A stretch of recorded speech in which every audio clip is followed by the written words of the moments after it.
সালাম আলাইকুম। নতুন আরেকটি ভিডিওতে আপনাদের সামনে হাজির হলাম। কেউ আপনাকে যখন কল করছে, আপনি যখন তথ্য যাচাই করতে চান, তাহলে তথ্য চেক করতে চান, তখন ওই সিচুয়েশনে কোন কোন ফ্রেজগুলো আপনি ব্যবহার করতে পারেন, কোন কোন সেন্টেন্সগুলো ব্যবহার করতে পারেন, এই ভিডিওর টপিক হলো আপনি কিভাবে তথ্য চেক করতে পারেন, তথ্য যাচাই করতে পারেন। ঠিক আছে?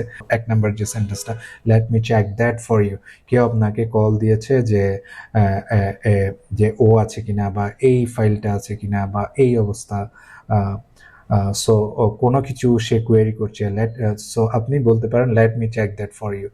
দুই নাম্বার যে সেন্টেন্সটা, I need a moment to verify this. So আপনি আপনি যখন বলছেন একটা ফিনান্সিয়াল ডাটা আপনি চাচ্ছেন, কোনো কাস্টমার আপনাকে ফোন দিল, সে কাস্টমার তার ব্যাংকের ইনফরমেশন চাচ্ছে, আপনি তখন এই সেন্টেন্সটা বলতে পারেন, I need a moment to verify this.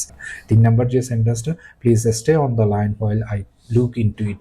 So customer আপনাকে কল দিয়েছে, কাস্টমার আপনাকে কোনো একটা ইস্যু দেখতে বলছে ওনার অ্যাকাউন্টের, আপনি তখন ওনাকে বলতে পারেন, please stay on the line while I look into it.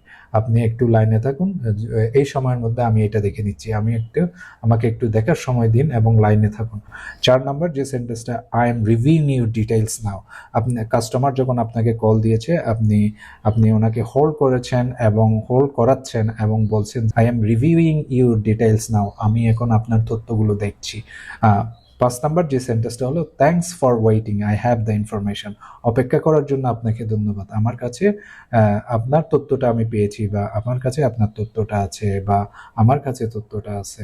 So এই একটা ফ্রেন্ডলি আপনি বিহেভ কাস্টমারের সাথে করতেছেন।